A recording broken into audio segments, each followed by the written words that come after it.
Hello students, welcome to Vidyasagar online mathematics classes. Let us start lecture number 9th unit 1st chapter 2 relations and function. आज के जो topic है हमारे पास वो greatest integer function हम study करेंगे, exponential function और लॉगरिथमिक फंक्शन हम लोग स्टडी करेंगे. लास्ट के लेक्चर में हम लोगों ने लेक्चर नंबर 8 में identity function, constant, polynomial, rational, modulus और सिग्नम फंक्शन स्टडी किया था. होप कि आप लोगों को वो समझ में आया होगा. हमने वहाँ पे उसका जो फंक्शन था उसका फंक्शन को एक्सप्लेन किया था, उसके बाद उसका ग्राफ ड्रॉ किया था, टेबल बना के उसकी वैल्यूज निकाली, फिर ग्राफ ड्रॉ किया और फिर ग्राफ के बेसिस पे हमने उसका डोमेन और रेंज भी बताया आपको. इसी तरह से आज greatest integer function, logarithmic function और एक्सपोनेंशियल फंक्शन का हम लोग ग्राफ भी ड्रॉ करेंगे. पहले फंक्शन समझेंगे, ग्राफ ड्रॉ करेंगे, ग्राफ ड्रॉ करने के बाद उसके डोमेन और रेंज समझेंगे. बहुत इंपॉर्टेंट है ग्रेटेस्ट इंटीजर फंक्शन. और आप इस वीडियो को पूरा दीजिए एंड आई एम 100% श्योर कि आप लोगों के सारे एक एक जो डाउट्स हैं वो सारे क्लियर हो जाएंगे. यहाँ कहीं से कहीं तक कोई डाउट आपका बचेगा नहीं. तो लेट अस स्टार्ट. तो इसी ग्रेटेस्ट इंटीजर फंक्शन को हम स्टेप फंक्शन भी कहते हैं. क्यों इसका नाम स्टेप फंक्शन दिया है वो हम आपको जब ग्राफ ड्रॉ करेंगे वहां से पता चलेगा. और जैसे इसका नाम है ग्रेटेस्ट इंटीजर फंक्शन, तो जो फंक्शन हम लोगों ने इवैल्यूएट किया है उसकी जो प्रॉपर्टी है उसमें ग्रेटेस्ट इंटीजर को हमारा सिलेक्शन रहता है. That is why it is named as greatest integer. मैंने आपको बताया भी था कि नाम से ही कई बार जो है हम लोगों को फंक्शन को याद करने की जरूरत नहीं पड़ती. नाम देख के ही हमें याद आ जाता है कि किस तरह का फंक्शन होगा. अब हम इसे देखते हैं इसकी प्रॉपर्टी क्या है. तो ग्रेटेस्ट इंटीजर फंक्शन को के लिए उसने कहा कि ये function f from r to r obtained by y is equal to fx is equal to bracket x. अब ये ब्रैकेट x क्या है? ये ब्रैकेट x है, ये ब्रैकेट x है ग्रेटेस्ट इंटीजर फंक्शन. तो ये क्या प्रॉपर्टी देता है वो भी हम डिफाइन करेंगे. तो for all x belongs to r is called greatest integer function.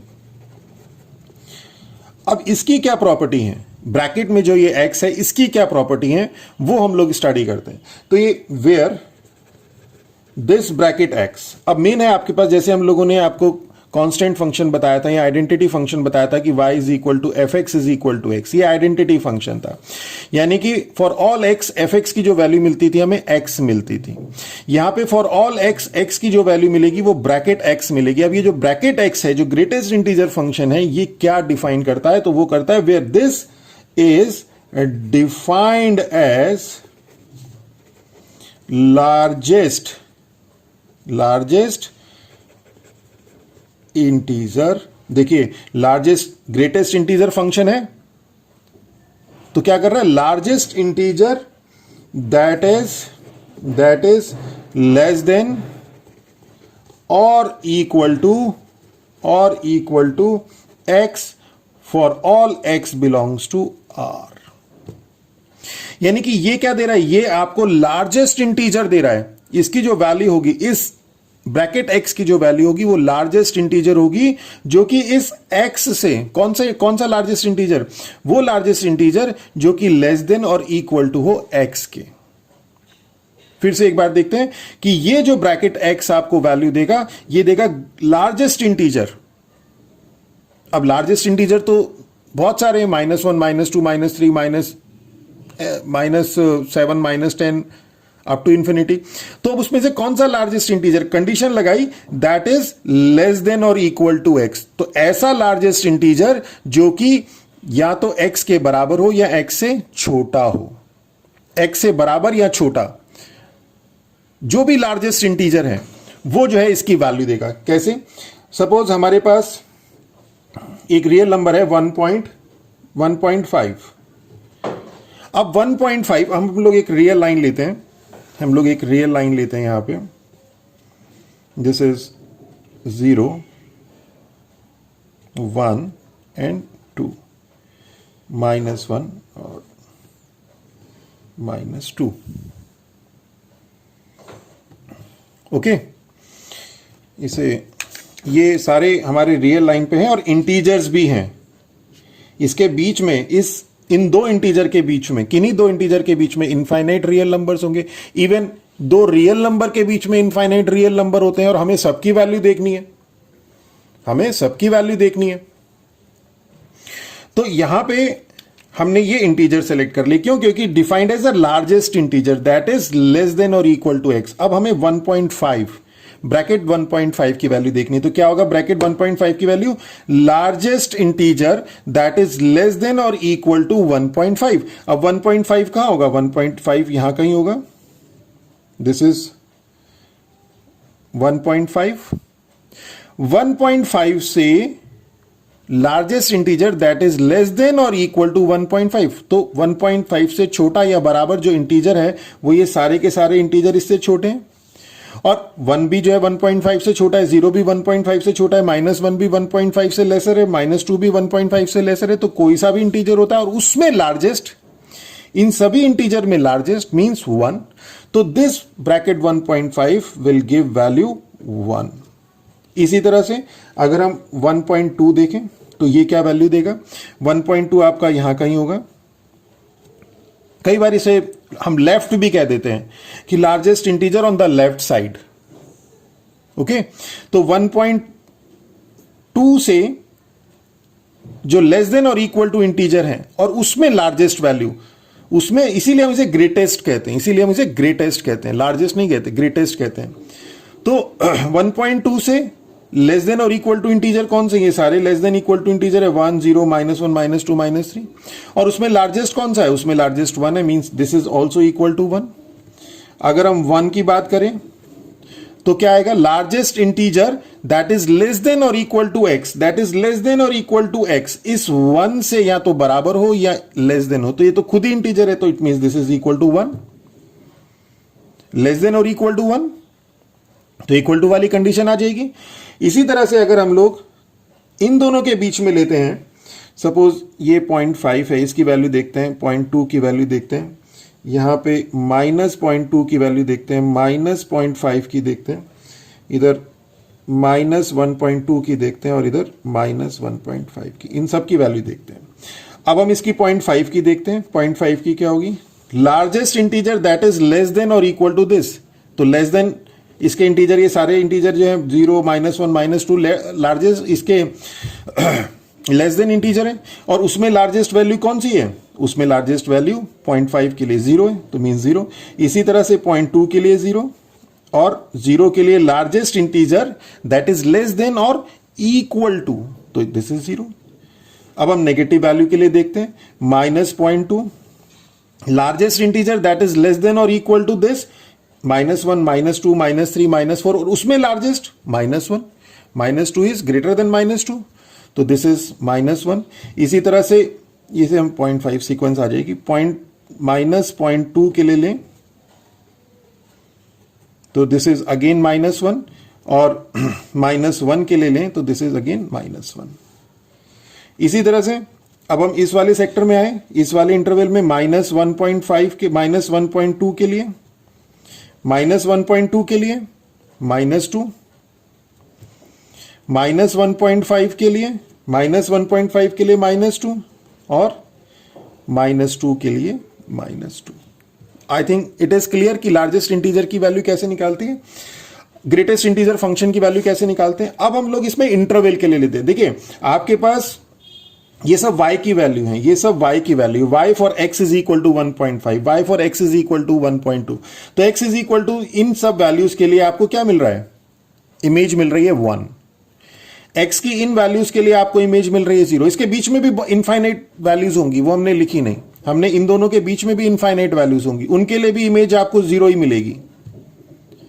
Okay, तो अब किस इंटरवल के बीच में जो है आपकी इमेज क्या होती है वो देखते हैं। अब हम इंटरवल के लिए देखते हैं। अगर आप इसे ध्यान से देखें तो 0 और 1 को अगर हम ध्यान से देखें तो ये जो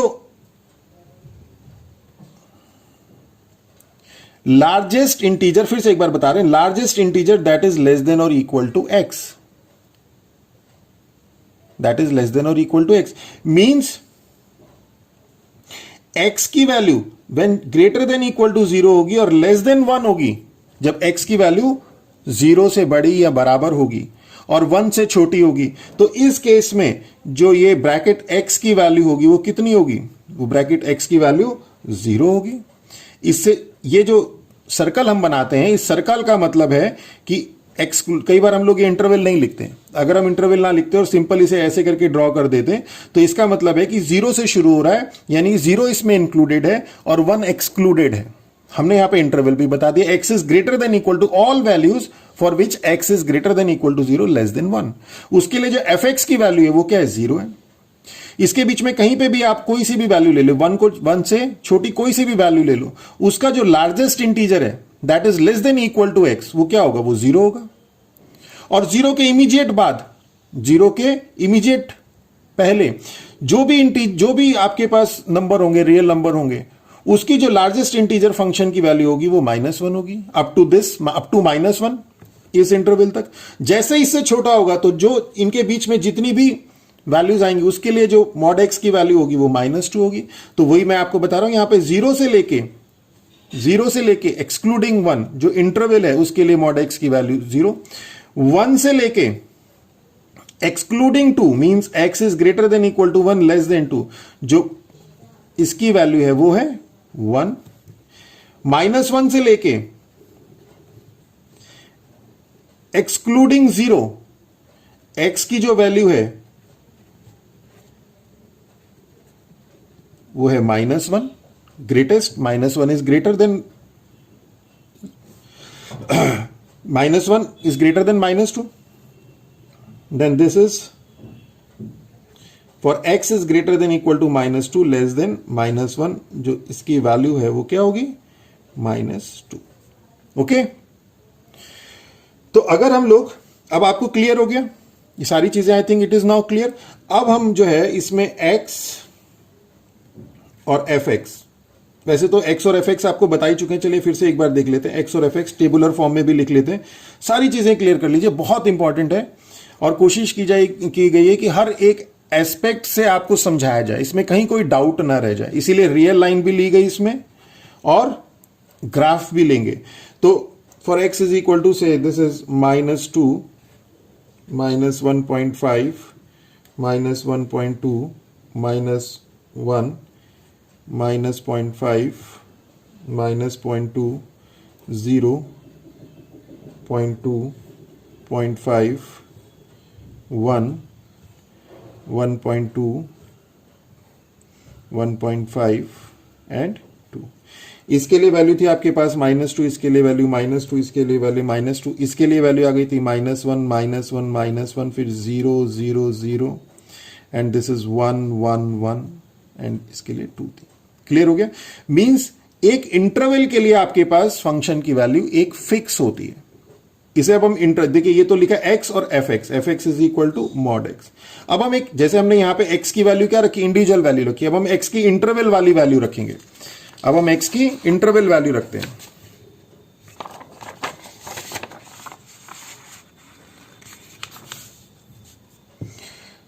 दिस इज से x and x is greater than equal to a less than a plus 1 and this is fx is equal to mod x. x is greater than equal to a less than a plus 1 interval है where a is any integer। किसी integer के लिए, अब हम लोगों ने ये तो अलग अलग इंडिविजुअल x की वैल्यू के लिए हम लोगों ने निकाला, पर चूंकि हमें पता है कि पूरे के पूरे इंटरवल के लिए हमें एक वैल्यू मिलती है तो हम पूरा इंटरवल ही सेलेक्ट कर लेते हैं कि वो इंटरवल क्या होगा।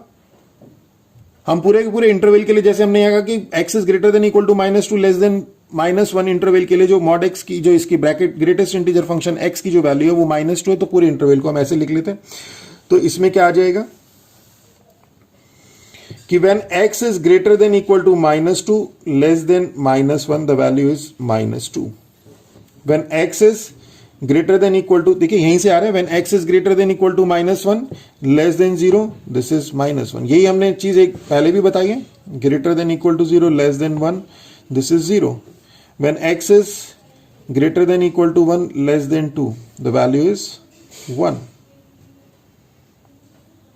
okay, it means what? It means thus this x is equal to a for x is greater than equal to a less than a plus 1 for all x belongs to R and a belongs to z या I integer. कि इसकी value क्या होती है, इसकी value a होती है और वो a क्या है, ए इंटीजर है which is greater than, which is less than equal to x, and a plus 1 is greater than x. Okay, तो एक ऐसा इंटीजर है such that x is greater than equal to a, less than equal to a, less than a plus 1। जो दो consecutive integers हैं उनके बीच में x लाई कर रहा है, इक्वल टू और greater than equal to. Okay, अब हम इसका जो है ग्राफ ड्रॉ करते हैं। तो ग्राफ ड्रॉ करने के लिए हम लोग, I think this is 1, this is 2। अब हम इसका ग्राफ इंडिविजुअली इससे ना ड्रॉ करके हम लोग इस इंटरवल से ड्रॉ कर लेते हैं। अब हम लोग बार बार माइनस एक ही वैल्यू को हम लोग बार बार लिखेंगे, -2 फिर -5 फिर माइनस, तो क्या होगा, वो आपको सेम वैल्यू देगा। हमने पूरे इंटरवल के लिए निकाल दिया। तो अब इसका ग्राफ क्या कह रहा है,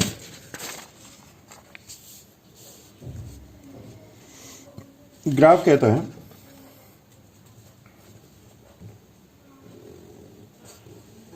दिस इज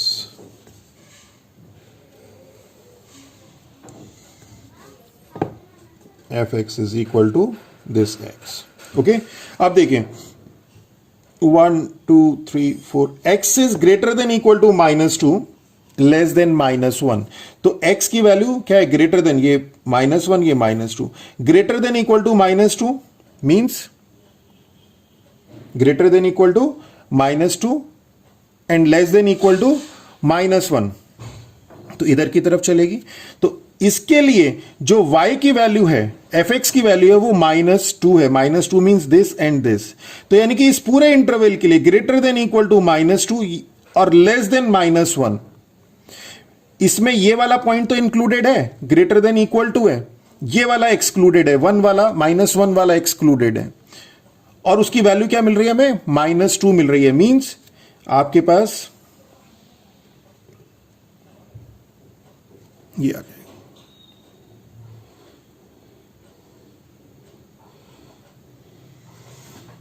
ओके,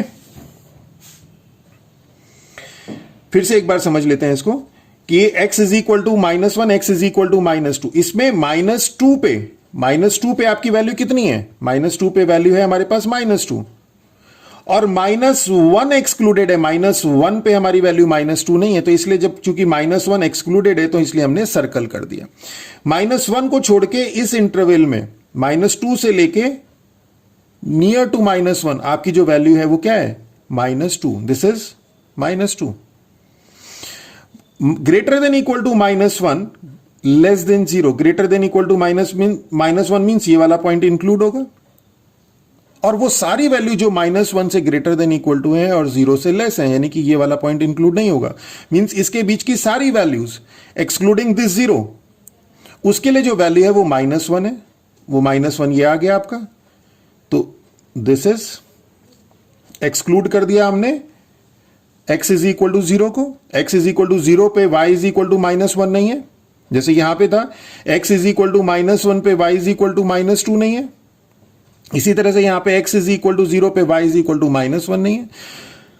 0 से लेके 1 तक के लिए, 0 से लेके 1 तक के लिए जो y की वैल्यू है वो y की value 0, y is equal to 0 यहां पे। तो मींस दिस 0 से लेके एक्सक्लूडिंग 1, और 1 से लेके एक्सक्लूडिंग 2 जो वैल्यू है वो है 1 से लेके 2 तक के लिए x की वैल्यू जब 1 से लेके 2 तक है तो y की वैल्यू है 1, और y की वैल्यू यही तो है 1, y की वैल्यू यही तो 1 है। और एक्सक्लूडिंग 2,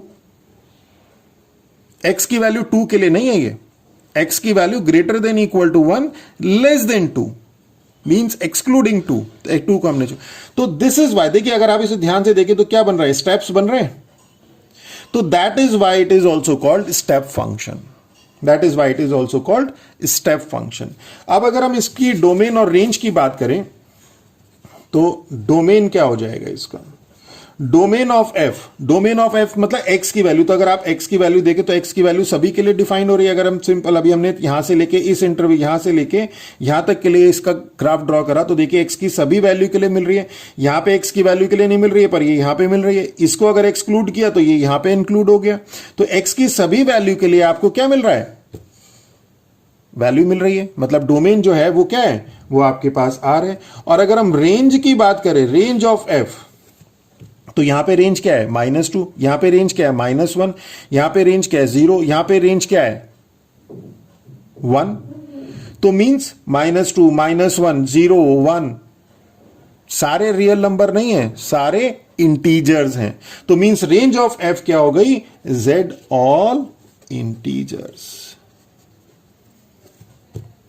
ओके तो आई थिंक हमने कोशिश करी कि आप लोगों को सारे एस्पेक्ट से, उसके चाहे ग्राफ हो, चाहे उसकी जो उसकी डेफिनेशन जो उसका नाम है, उससे हम आपको जो है इस ग्रेटेस्ट इंटीजर फंक्शन को क्लियर करें। अब हम लोग नेक्स्ट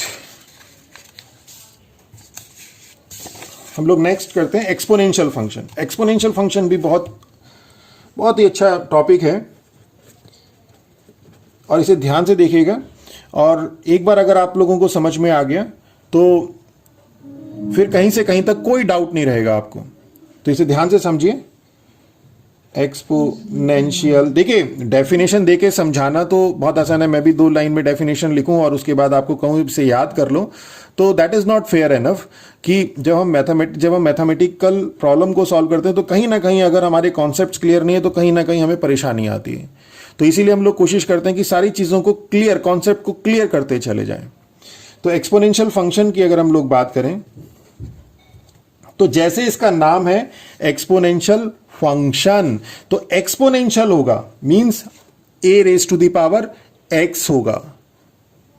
ओके, एक्सपोनेंशियल किसे कहते हैं हम लोग, एक्सपोनेंशियल का मतलब होता है, अगर हम लोग मैथमेटिकल आपने टर्म तो पढ़ी कि जैसे a 2 raise to the power x, 2 raise to the power 3 raise to the power x, ये सारी क्या है, ये सारी एक्सपोनेंशियल फॉर्म है। पर एक्सपोनेंशियल कहते हैं किसे, एक्सपोनेंशियल का मतलब होता है रैपिड इंक्रीज, बहुत जल्दी जब किसी चीज में इंक्रीज होता है, दैट इज कॉल्ड एक्सपोनेंशियल। और हमने एक ऐसा फंक्शन डेवलप किया जो कि एक्सपोनेंशियल है, मींस जो कि इंक्रीज और डिक्रीज करता है रैपिडली, जो कि इंक्रीज और डिक्रीज करता है रैपिडली। जैसे जब हम लोग मैथमेटिक्स में इंटरेस्ट वगैरह डेवलप करते हैं तो एक फॉर्मूला हम लोगों ने पढ़ा होगा, a is equal to P1 plus R upon 100 raise to the power n। That is the example of this exponential function, practical example है इस एक्सपोनेंशियल फंक्शन का। फाइनेंस में हमारा एक्सपोनेंशियल फंक्शन यूज होता है। अभी कभी कोई वायरस हमारा किस तरह से अटैक कर रहा है, उसमें कितने कितने जो पेशेंट्स है बढ़ रहे हैं, तो उसका एक्सपोनेंशियल ग्राफ कैसा है वो हम लोग स्टडी करते हैं।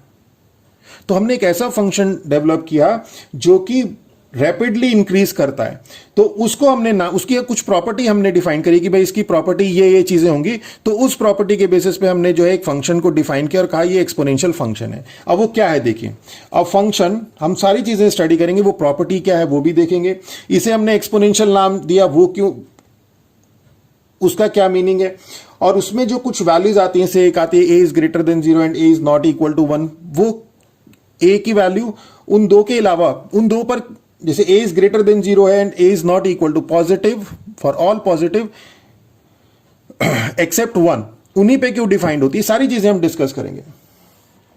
अ function f from r to r defined by y is equal to fx, और अगर एक बार ये चीज आप समझ जाएंगे तो लॉगरिथमिक फंक्शन इसका इनवर्स प्रोसेस है।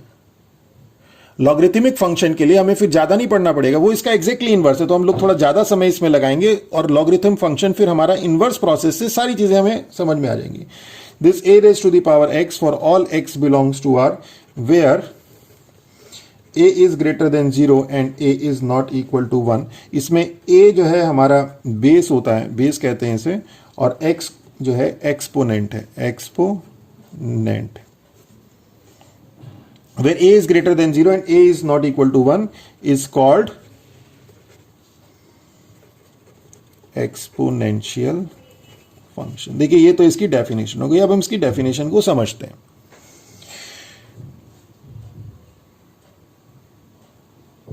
एक्सपोनेंशियल का मीनिंग होता है, एक्सपोनेंशियल डिस्क्राइब, अगर हम इसे सिंपल, अ रैपिड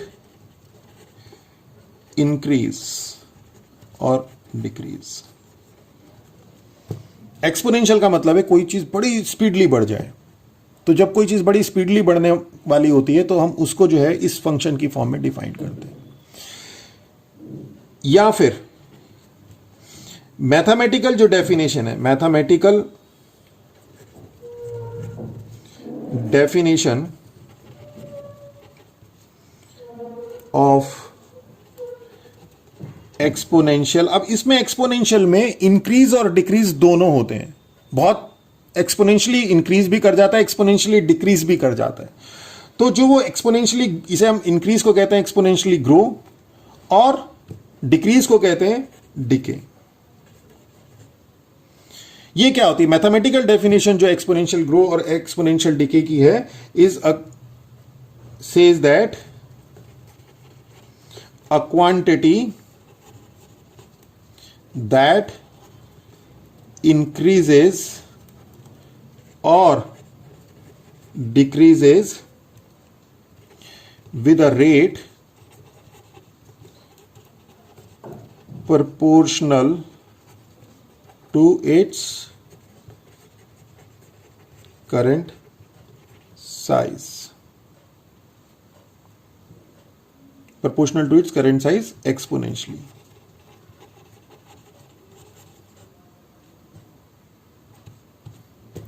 इसका मतलब है कि एक्सपोनेंशियली ग्रो और decay says that a quantity, कोई भी एक क्वांटिटी है, ये क्वांटिटी ए इंक्रीज और डिक्रीज, वो इंक्रीज करे या डिक्रीज करे विद अ रेट, उस रेट से, किसके रेट से? Proportional to its current size, जो उसका अपना साइज है उस रेट से इंक्रीज और डिक्रीज करे।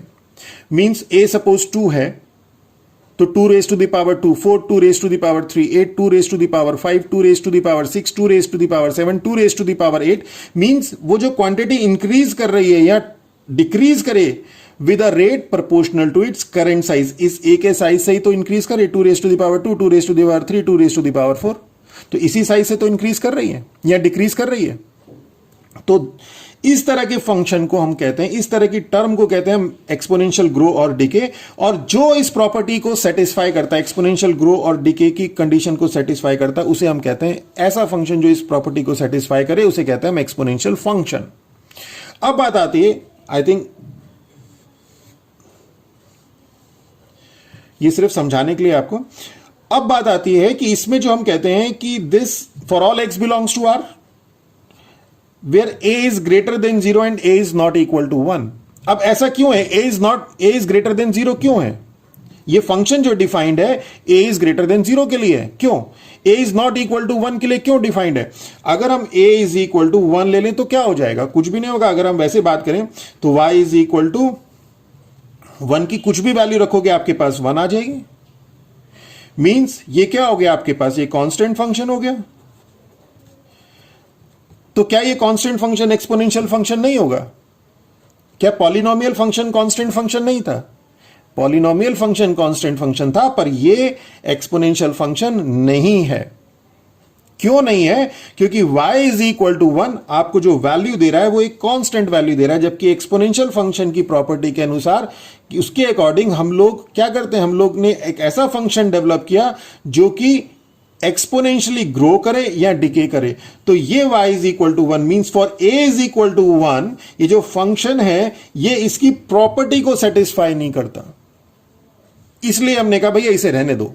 a इज इक्वल टू 1 के लिए हमारे पास प्रॉपर्टी सेटिस्फाई नहीं होती, इसलिए हम लोग ये जो फंक्शन डिफाइन कर रहे हैं उसमें a is not equal to 1 होना चाहिए।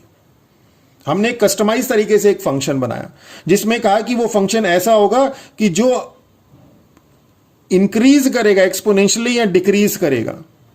पर हमने देखा कि a इज इक्वल टू 1 के लिए तो कुछ हो ही नहीं रहा, तो हमने कहा a इज इक्वल टू 1 के लिए डिफाइन नहीं, a इज इक्वल टू 1 को हटा दो। ओके, अब बात आती है a is greater than 0। Minus और 0 क्यों नहीं हो सकता? अगर आप a 0 देखें तो फिर y 0 हो गया, फिर y 0 हो गया, फिर आपका कांस्टेंट फंक्शन आ गया, तो आपने कहा भैया इसे भी हटा दीजिए। अगर आप a नेगेटिव देखते हैं, अगर आप a नेगेटिव देखते हैं तो इसमें 2-3 केस आते हैं। पहला केस ये हम वो देख रहे हैं कि हमने हटा क्यों दी ये वैल्यूज। a की वैल्यू हम लोगों ने क्यों ऐसा स्पेसिफिक डिफाइन किया कि नॉट इक्वल टू 1 और a इज ग्रेटर देन 0, ऐसा क्यों स्पेसिफिकली किया? तो ये दो तो आ गया नॉट इक्वल टू 1, जैसे हमने कहा था f x is equal to, जब रैशनल फंक्शन कहा था कि f x upon g x, तो जी एक्स में क्या होना चाहिए, जो डोमेन लेते हैं हम उसमें वो इसको जीरो नहीं करना चाहिए, ओके क्योंकि उस केस में एफ एक्स फंक्शन डिफाइन नहीं हो पाएगा। अब ए इज लेस देन जीरो के लिए क्या हो जाएगा, ए इज लेस देन जीरो के लिए अगर हम देखें तो अगर हम लोग सपोज आपके पास ए आ जाता है -2 से, ए -2 है और -2 की पावर आप 1/2 कर दें यानी कि अंडर रूट ऑफ -2, तो क्या वैल्यू मिलेगी, इमेजनरी। तो कोई भी फंक्शन इमेजनरी तो जो है इंक्रीज नहीं करेगा, रियल वैल्यूज में वो इंक्रीज करेगा या डिक्रीज करेगा, इमेजनरी में तो इंक्रीज और डिक्रीज नहीं करेगा। तो it means that is why it is failed for this. और भी है, अगर हम लोग चलिए हम कहें कि 1/2 नहीं लेते, हम सब 2 ले लेते हैं या 4 ले लेते हैं या 5 ले लेते हैं या 6 ले लेते हैं, तो देखते हैं हमने -2 की पावर x की वैल्यू -1/2 हमने छोड़ दी फॉर ऑल, वैसे तो for all x belongs to r था, पर फिर और देखते हैं for all x belongs to r, ये जो है ये सेटिस्फाई नहीं हो रहा है, तो इसलिए हम लोगों ने क्या कहा कि a इज लेस देन 0 का केस लेते हैं। a is less than 0 exist नहीं करेगा, a इज ग्रेटर देन 0 लेते हैं। और देखते हैं हम ले, जब सपोज चले ये भी छोड़ देते हैं। अब अगर हम लोग इसको a की वैल्यू, x की वैल्यू हम 1 रख दें तो ये हो जाएगा -2, a की वैल्यू अगर हम लोग 2 रख दें तो ये हो जाएगा 4, इसकी वैल्यू अगर हम लोग 3 रख दें तो हो जाएगा -8, इसकी वैल्यू अगर हम लोग 4 रख दें तो हो जाएगा 16।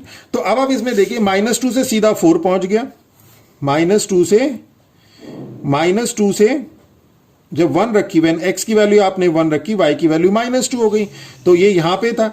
-2 से जब x की वैल्यू आपने x की वैल्यू 1 रखी, y की वैल्यू -2 हो गई, यहां पे आ गया।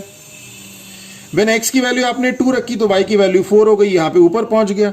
x की वैल्यू 3 रखी तो y की वैल्यू -8 कहीं नीचे आ गया, तो ये जिगजैग बन गया ना तो इंक्रीज कर रहा है ना डिक्रीज, इंक्रीज भी कर रहा है डिक्रीज भी कर रहा है, तो हमारा जो है ये फंक्शन की प्रॉपर्टी सेटिस्फाई नहीं करता।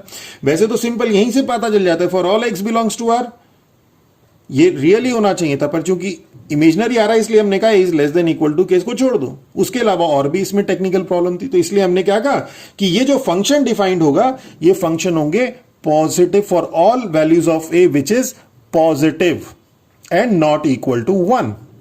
ओके, तो बेसिकली ये वाला जो टर्म, ये पार्ट है आपका, ये इसका था।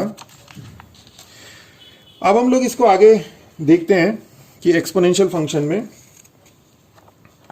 अब हमारे पास एक्सपोनेंशियल फंक्शन में 2 केस आते हैं, this is second, this is third. अब ये जो y is equal to F x is equal to a raise to the power x for all x belongs to r, a is greater than 0 and a is not equal to 1। अब क्या है, a की value 0 से बड़ी है, 0 से बड़ी सारी वैल्यूज है एक्सेप्ट 1। तो अब हमारे पास 2 केस आएंगे। केस a लेते हैं हम लोग, when a is greater than 0 तो है ही, लेस देन 1, ग्रेटर देन 0 तो दोनों में आएगा, तो केस a ले लेते हैं, when a is greater than 0 less than 1। तो जब a की वैल्यू लेस देन 1 होगी, a की वैल्यू लेस देन 1 होगी तो क्या होगा, a की वैल्यू जब लेस देन 1 होगी तो क्या होगा, जैसे जैसे a की वैल्यू, जैसे जैसे x की वैल्यू बढ़ेगी, जैसे जैसे x की वैल्यू बढ़ेगी, इसकी वैल्यू क्या होगी, कम होती चली जाएगी, डिक्रीज होती जाएगी। रेशियो ये क्या है, 1/2, 1/3, 1/4 फ्रैक्शन में आएगा ना, लेस देन 1 है ना, तो लेस देन 1 होने के कारण जैसे जैसे x की वैल्यू इंक्रीज करेगी इसकी वैल्यू डिक्रीज करेगी, 1/2 की पावर 2 और 1/4 की पावर 2। तो जैसे जैसे x की वैल्यू बढ़ेगी इस पूरे की वैल्यू क्या होगी, डिक्रीज करेगी, इसकी वैल्यू ज्यादा है इससे। तो it means f x is equal to a raise to the power x decreases with the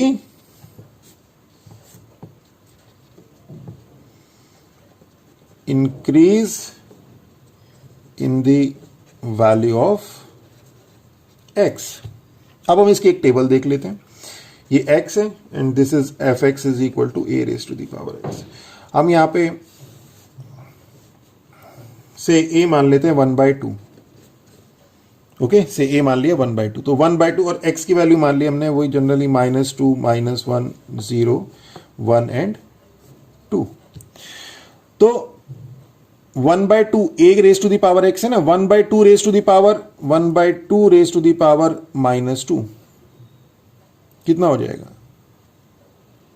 2 raise to the power 2, ये न्यूमरेटर में चला जाएगा, पावर प्लस हो जाएगी तो 2 raise to the power 2 4, 1/2 raise to the power -1 means 2 raise to the power 1 means 2, 1/2 raise to the power 0 means 1, 1/2 raise to the power 1 means 0.5, 1/2 raise to the power 2 means 1/4 means 0.25।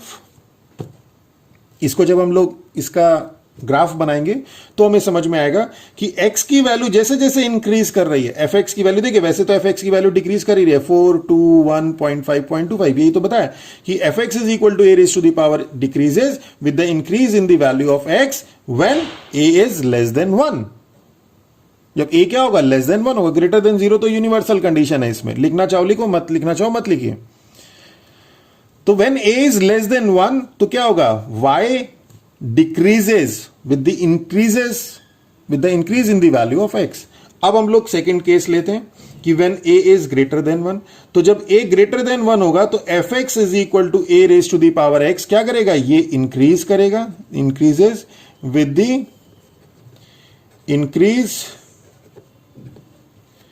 in the value of मेरा lecture अगर आप लोगों को अच्छा लगे तो मेरे channel को सब्सक्राइब कीजिए, और कमेंट बॉक्स में आपके कोई डाउट हो तो वो भी आप डाउट मेरे से डिस्कस कर सकते हैं, अपने फ्रेंड्स के साथ शेयर करिए। और बेसिकली ये एक प्लेटफॉर्म होता है जिसमें अगर आप लोगों को जितने ज़्यादा सब्सक्राइबर होंगे हमें भी उतना ही फीलिंग आएगी कि आप लोगों को हमारे जो है लेक्चर्स अच्छे लग रहे हैं, तो हम लोग भी उतने ही कमिटमेंट के साथ और अच्छी कंटेंट लेके इस लेक्चर्स के आपके पास आ सकेंगे। तो fx is equal to a raise to the power x increases with the increase in the value of x। तो यहां पे देखते हैं x और fx is equal to a raise to, अब की बार हम यहां पे a is equal to 2 consider कर दें, तो -2 -1 0 1 एंड 2। तो when we put a is equal to a हमने 2 एज्यूम कर लिया, तो 2 रेज टू द पावर -2 कितना हो जाएगा, 1/4 means 0.25, 2 raise to the power -1 means 1/2 means 0.5, 2 raised to the power 0 means 1, 2 raised to the power 1 means 2, 2 raised to the power 2 means 4। देखिए अब इस केस में जब a क्या है, a ग्रेटर देन 1 है, a ग्रेटर देन 1 है, 2 है, तो x की वैल्यू जैसे इंक्रीज कर रही है fx की वैल्यू क्या कर रही है, इंक्रीज कर रही है। इस साइड इतनी डिटेल में इसलिए बता रहा हूं इसको एक्सपोनेंशियल को, क्योंकि इसी के ऊपर बेस्ड लॉगरिथमिक फंक्शन है। Logarithmic function is the inverse of this exponential function. तो अगर हम एक बार ढंग से इसको समझ लेंगे तो हमें लॉगरिथमिक फंक्शन में इतना ज्यादा समझने के लिए कुछ रह नहीं जाएगा। तो ये आ गया आपके पास। तो फंक्शन आपके पास सिंपल इतना था, इसमें a की वैल्यू जब लेस देन 1 हुई और a की वैल्यू जब ग्रेटर देन 1 हुई। a की वैल्यू जब लेस देन 1 हुई तो हमने कहा कि y क्या करेगा, डिक्रीज करेगा, y की वैल्यू क्या होगी, डिक्रीज होगी with the increase value of x, और जब a ग्रेटर देन 1 होगा तो y की वैल्यू इंक्रीज करेगी with the increase in the value of x। अब हम इसे ग्राफ में समझते हैं, इसका हम लोग ग्राफ बनाते हैं।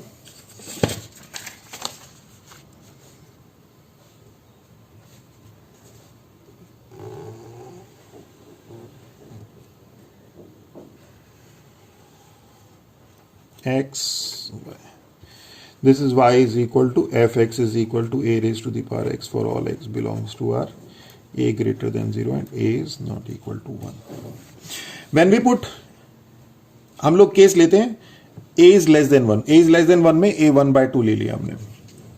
तो when we put x is equal to -2 means this, y की वैल्यू कितनी मिली, 4 1 2 3 4, यहां पे x की वैल्यू -1 के लिए, x की वैल्यू -1 के लिए y की वैल्यू मिली 2 1 2, x की वैल्यू 0 के लिए y की वैल्यू मिली 1, x की वैल्यू 0 के लिए y की वैल्यू मिली 1, x की वैल्यू 1 के लिए y की वैल्यू मिली 0.5 मींस दिस, x की वैल्यू 2 के लिए 0.25 मींस 0.25 इज समवेयर हियर।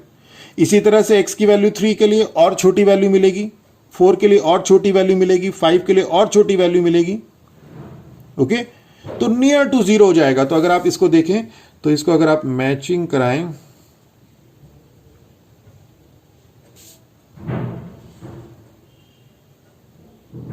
तो इस तरह से चलेगा, ओके 0 नहीं मिलेगी, 0 नहीं मिलेगी। x की कोई भी वैल्यू रख लीजिए, a raise to the power x zero नहीं मिलेगा। तभी हमने कहा था a is equal to excluding a greater than zero है। ये तभी जीरो होगा जब a जीरो होगा, और a जीरो हम एक्सक्लूड कर चुके हैं इस पॉइंट से। अब हम लोग इसकी देखते हैं -2 के लिए। -2 के लिए x इज इक्वल टू -2 के लिए 0.25 यहां कहीं होगा, और -1 के लिए 0.5, -1 के लिए 0.5, 0 के लिए 1, 0 के लिए 1, 1 के लिए 2, 1 के लिए 2, 2 के लिए 4, 1 2 3 4, 2 के लिए 4। तो अगर आप इसे मैच कराएंगे फ्री हैंड से, तो ये इस तरह से जाएगा। तो this is your y is equal to a raise to the power x।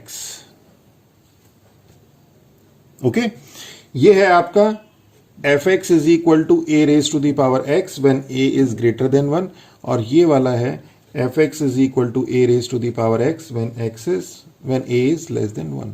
Greater than 0 तो है ही है। तो क्या बताया था, जब a इज लेस देन 1 होगा तो क्या करेगा, y डिक्रीज करा देगी, y की वैल्यू डिक्रीज कर रही है एज x इंक्रीजेस। इधर की तरफ x इंक्रीज कर रहा है तो y की वैल्यू डिक्रीज कर रही है। और जब a ग्रेटर देन 1 होगा तो जैसे जैसे x इंक्रीज कर रहा है y भी इंक्रीज कर रहा है, और दोनों आपस में एक दूसरे को इंटरसेक्ट कर रही हैं 0,1 पे। ओके, तो this is about your exponential function. अच्छा, इसका डोमेन और रेंज देखते हैं अब हम लोग इसकी। अब अगर इसका आप डोमेन देखें तो डोमेन क्या होगा, डोमेन ऑफ f। तो डोमेन तो ऑल x वैल्यूज है, तो x वैल्यूज तो देखिए x की इस पूरे ग्राफ में ये ऊपर तक जाएगा अप टू इन्फिनिटी और इधर तक जाएगा। तो इस पूरे में x की वैल्यू तो सारी आ रही है, कोई भी वैल्यू x की छूट नहीं रही है। तो डोमेन ऑफ f तो r हो जाएगा, वैसे भी मैंने बताया था f from r to r। और रेंज क्या हो जाएगी इसकी, रेंज ऑफ f क्या हो जाएगी, जो रेंज ऑफ f का मतलब कलेक्शन ऑफ y वैल्यूज। तो y की वैल्यू देखिए क्या है, सारी y की वैल्यू है। एक तो y की वैल्यू अपर पार्ट में है यानी कि पॉजिटिव है, y की वैल्यू अपर पार्ट में यानी कि पॉजिटिव है, और उसके अलावा y की वैल्यू 0 नहीं है। This x axis y is equal to 0, तो x एक्सिस पे तो टच कर नहीं रहा है। तो मींस जो आपके पास रेंज है वो क्या है, वो है आपके पास r plus minus 0, r plus minus 0। r plus का मैंने आपको बताया था x such that x is greater than equal to 0। इसमें रियल नंबर 0 भी होता है, उसमें से हम इस 0 को हटा दें,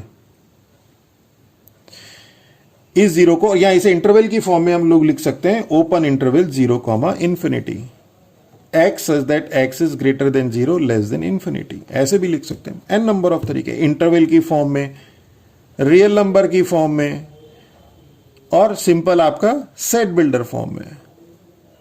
ओके, तो this is your range. Now next आता है हमारे पास, नेक्स्ट 9th है, this was your 8th 9th, logarithmic function. Logarithmic function,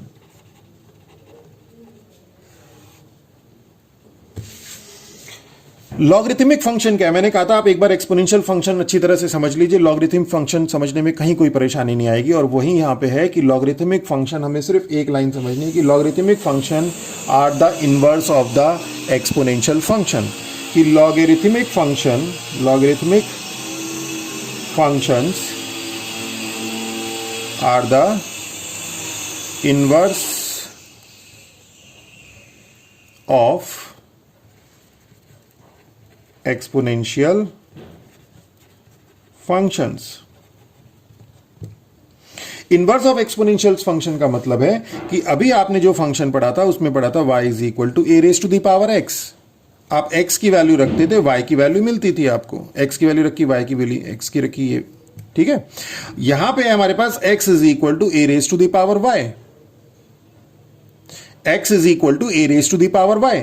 means आप x की वैल्यू जब रखेंगे तो आपको y की वैल्यू निकालनी है, पर यहां a raise to the power y। तो सपोज x की वैल्यू है आपके पास 4, a की वैल्यू आपको मालूम है 2, तो y की वैल्यू क्या होगी जिससे हमें 4 मिले 2। ये तो बड़ा सिंपल हो गया। पर अगर x की वैल्यू है आपके पास 5, इसकी वैल्यू है 1/2 और इसकी वैल्यू क्या रखेंगे 5 मिले।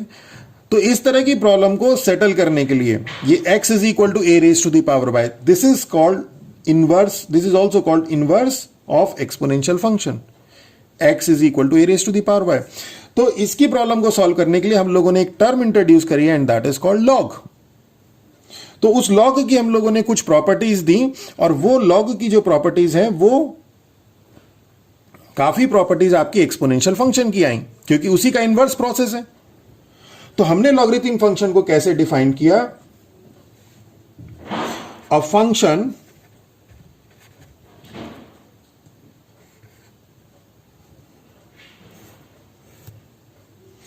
Function defined by y is equal to fx is equal to log x base a for all x, अब देखिए वहां पे क्या था, यहां पे आपके पास जो डोमेन था वो r था और रेंज आपके पास 0 इंफिनिटी मींस x जो है वो ग्रेटर देन 0 था। इसका मतलब हो गया x ग्रेटर देन 0। तो जो आपके पास रेंज थी वो ग्रेटर देन 0 थी और डोमेन पूरा रियल नंबर था, और ये आपका इनवर्स प्रोसेस है। तो इनवर्स प्रोसेस में जो यहां पे डोमेन होगा वो हो जाएगा x ग्रेटर देन 0 और रेंज क्या होगी, रेंज आपकी पूरी रियल लाइन आएगी। कैसे आएगी वो अभी हम देखेंगे। तो y is equal to F x is equal to log x base a और and a is greater than 0 and a is not equal to 1 is called logarithmic function.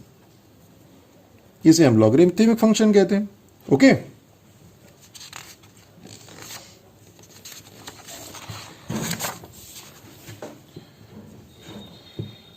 x is equal to a raise to the power y। अगर आप लोगों ने log पढ़ा होगा तो आपको पता होगा कि हम लोग y is equal to log x base a में x इज इक्वल टू क्या कहते थे, a raise to the power y। तो यही तो हो गया, इसी को हमने अभी आपको समझाया। क्लियर हो गया? तो क्या क्या चीज आई कि ये जो फंक्शन है f(x) is equal to log x base a, y is equal to log x base a for x is greater than 0, a is greater than 0 and a is not equal to 1 is called logarithmic function. अब इसमें यहां पे फिर वही चलेगा, इसे हम हटा देते हैं। y is equal to log x base a, x is greater than 0, a is greater than 0 and a is not equal to 1। This is your logarithmic function. अब इसमें फिर वही केस चलेगा, केस a कि when a is less than 1, greater than 0 तो है, greater than 0 तो universal condition है, लिखना चाहे लिखे, नहीं लिखना चाहे ना लिखे। तो पहला केस चलेगा a इज लेस देन 1, दूसरा केस चलेगा a इज ग्रेटर देन 1 और दोनों के लिए हम लोग देखेंगे कि हमें किस तरह की फंक्शन वैल्यू मिलती है। तो अब हम लोग यहां पे रखते हैं x और यहां रखते हैं fx। यहां थोड़ा सा हम लोग रिवर्स प्रोसेस में रखेंगे y is equal to fx is equal to log x base a। तो y is equal to log x base a कहें या x is equal to a raise to the power y कहें, x is equal to a raise to the power, x is equal to a raise to the power y और ये y और ये x है, x is equal to a raise to. अब हम क्या करते हैं, यहाँ पे y की वैल्यू रखते हैं। तो x इज इक्वल टू क्या, x is equal to a raise to the power y था ना, x is equal to a raise to the power y था, तो आसानी से निकल जाएगा। हमने y की वैल्यू रखी -2, यहां पे रखा हमने a is equal to less than 1 means 1/2 के लिए डिफाइन किया, 1/2 के लिए डिफाइन किया। तो a raise to the power y की वैल्यू रखी हमने, y is equal to log x base a था ना, हमने डायरेक्ट मान ली y की वैल्यू -2। तो वो x की किस वैल्यू के लिए आया आपका वो देख लेते हैं, ये निकालना आसान है। x इज इक्वल टू, हमें लॉग टेबल नहीं देखनी पड़ेगी, कुछ भी नहीं करना पड़ेगा। x is equal to a raise to the power y, देखना a आपका 1/2 है, 1/2 raise to the power -2, 1/2 raise to the power -2 means 4। इसी तरह से -1 के लिए 1/2 raise to the power -1 means 2। 0 के लिए 1/2 raise to the power 0 means 1। 1 के लिए 1/2 raise to the power 1 means 0.5। 2 के लिए 1/2 raise to the power 2 means 1/4 means 0.25। और सेकंड लेते हैं x और y is equal to F x is equal to log x base a, और यहां पे a ले लेते हैं 2। अब हम यहां पे a तो 2 हो गया, हम यहां पे y की वैल्यू रखते हैं, y की वैल्यू -2 रखी, तो x इज इक्वल टू क्या, x is equal to a raise to the power y है, तो क्या हो जाएगा 2 raise to the power -2 means 1/4 means 0.25, -1 रखी, 2 raise to the power -1 means 1/2 means 0.5, फिर हमने इधर 0 रखी, 2 raise to the power 0 means 1 रखी, 2 raise to the power 1 means 2 और 2 रखी, तो 2 raise to the power 2 is equal to 4। अब हम इसका ग्राफ देखते हैं कि इसका ग्राफ हमारा कैसा बनेगा। y is equal to log x base A.